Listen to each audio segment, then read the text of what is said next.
Welcome back to Elevated Energetics, where I am here to provide you content to help serve those who are ready to break through old patterns and leap into their full potential. So don't forget to hit that subscribe button and like this video just so you don't miss any new content. And the content that I want to create and I'm going to start creating for you guys is going to be relating to a lot about crystals, a lot about energy healing, and of course how cannabis kind of ties into all that. Um, my channel was recently monetized and it's really hard to get cannabis related content out there, so I want to start talking about things other than cannabis alongside um, a few cannabis videos here and there. So yeah, I just wanted to say thank you and welcome. So today we're going to be talking about cleansing and caring for your crystals, and I just wanted to give you guys a few tips on how to keep your crystals cleansed and working at their highest potential for you. So it's really important to keep your crystals cleansed and clear of any negative unwanted energies, because when we're using them they kind of tend to absorb energy and redirect it, and sometimes it's good to give them a nice good cleanse so that they are kind of fresh and new again and can serve you the best way they can, and kind of not be bringing your energy down and rather bringing it up and uplifting and things like that. So um, a big tip, but there is a little disclaimer with this tip. Running water is a great way to cleanse your crystals, but I don't recommend cleansing crystals that are water soluble. So things like kyanite, selenite, things like that probably aren't ideal for this method, but most quartz crystals, so this one is a nice smoky quartz. Smoky quartz would be good to run under running water, either through the tap or if you're able to, a running stream or a lake or the ocean, something like that would be even more ideal, because you are um, able to use the earth's energy to kind of cleanse and recharge and carry away any unwanted energy to be transmuted into something fresh and new and usable, and not something that's kind of dragging us down. So water is a great way to do that. Also, same thing goes, don't put any water soluble crystals or fragile crystals in salt water, but salt water is also very cleansing. So like the ocean, if you are fortunate enough to live nearby and you are able to bring your crystals to the ocean and just kind of let them be cleansed by the water. Um, Sorry about all the ums. Just trying to like think of stuff off the top of my head. So so yeah, using salt water is also great for like quartz type crystals. Quartz is pretty solid and will not dissolve and will not be harmed by salt water. Um, so that's clear quartz, rose quartz, amethyst, citrine should be fine as well. So just kind of do your research before you go ahead and submerge your crystals in water. That's all I ask. But your quartz crystals, you are safe. Um, so yeah, you can even add a tablespoon of sea salt to some distilled water or whatever, and use that to submerge your crystals in salt water that you create yourself at home if you're not fortunate enough to live near an ocean or a body of salt water. So those are two pretty easy tips that you could do, but not all crystals can be cleansed this way, so I'm going to give you a few more options. Salt by itself can also be very cleansing. What I like to do, especially with dark stones like hematite, black kyanite, things like that that are really known to absorb those negative energies, I like to place mine in a little bowl of salt or in a little baggie of salt, little satchel with some salt, when I'm not using it, to keep it cleansed and um, cleansed of any negative energies, so that when I go to use it next time, it is fresh and it is not going to bring any negative energy back into my energy body, into my aura, etc. So yeah, that's another way you can cleanse crystals, which is pretty safe. Another thing you can do actually is smoke cleanse. So I really am trying to be conscious and aware of cultural appropriation, so I choose not to use the word smudging, as that is a sacred practice. That's just my preference. I'm just trying to kind of not um, you know, kind of steal traditions without being initiated into them and things like that. So just try to be mindful when you're using things like white sage, Palo Santo. I do enjoy using them once in a while, but I try and pick and choose the setting, and I'm trying really hard to make it my own and not culturally appropriate.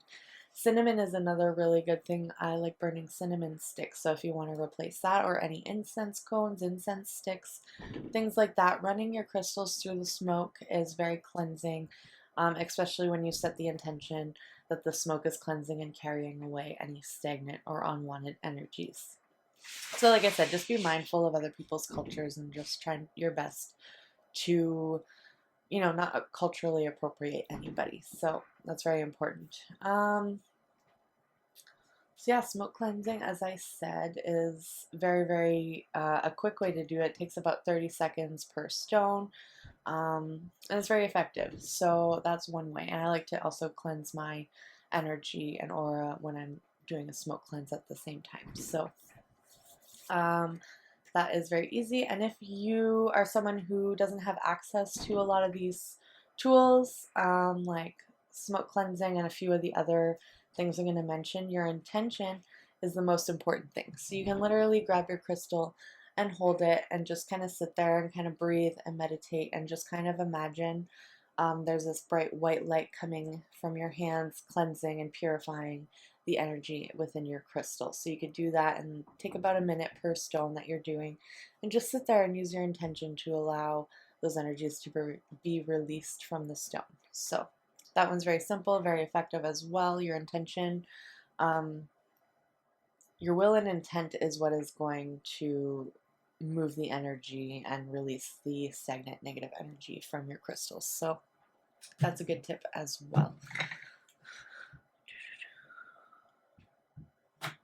Another thing you could do if you don't have a lot of resources, like purchasing incense and things like that, not everyone's able to do things like that. So I want to give options that are, you know, affordable to everyone or free if possible. So sunlight and moonlight are also very, very effective at cleansing and also charging your crystals, but we're going to have a whole separate video for charging your crystals.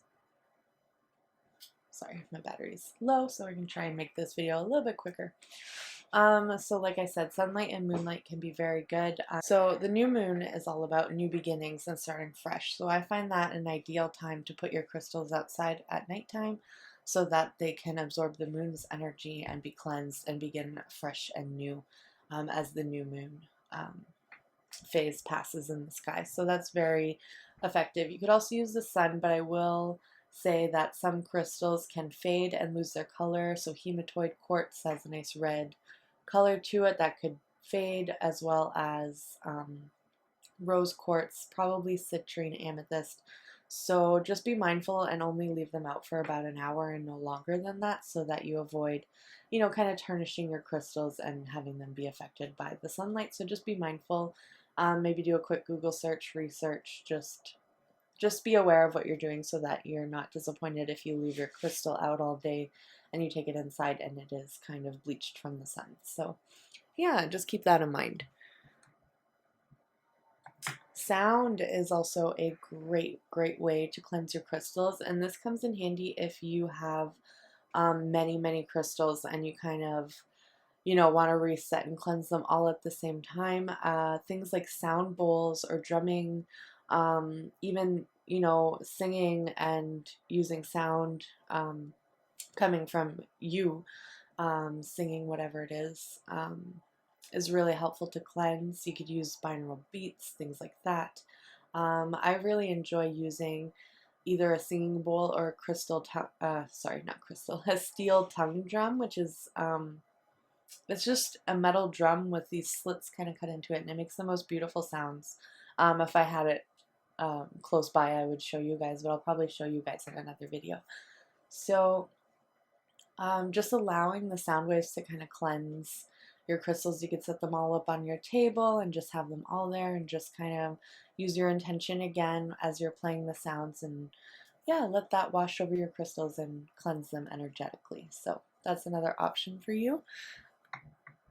And like I said, your will and intention, your breath, that is going to be the most important thing. with all of these methods. So, you know, you don't need to get all fancy with it. Just sit there with your crystals, use your intention to allow the crystals to be cleansed and release any energy that's no longer needed anymore. So yeah, that's all I have for you today. I might make a part 2 because there's many ways that you could do this, and like I said, it's all based on your intention. So the method doesn't really matter as long as the intention and your will, and you're kind of using like a visualization of some kind to cleanse the crystals. So yeah, I just want to thank you so much for watching. I hope this video served you in some way, shape, or form. All my links are going to be down below, so you can find me on Instagram. I also am at elevatedenergetics.com. I make all sorts of crystal jewelry, crystal wands, things like that. So if you're interested in that kind of stuff, go ahead and take a look. If you have any questions, you can email me, elevatedenergetics@gmail.com. I also do custom orders, so if you don't see something that you want online, I am more than happy to source the crystals and create something specifically just for you with your energy and your intention in mind. So I love doing that for people. It's such a rewarding and pleasant experience when they receive their crystal and they are so in love with it, or their crystal pendant, whatever it is. So yeah, you can see all my work online and on my Facebook page and Instagram. I post usually early on Facebook and Instagram before things are listed up on my site, and you guys have the opportunity to grab something before it's even listed online. So yeah, like I said, I hope this served you in some way, shape, or form. Don't forget to like and subscribe, and I will catch you on the next one. Bye.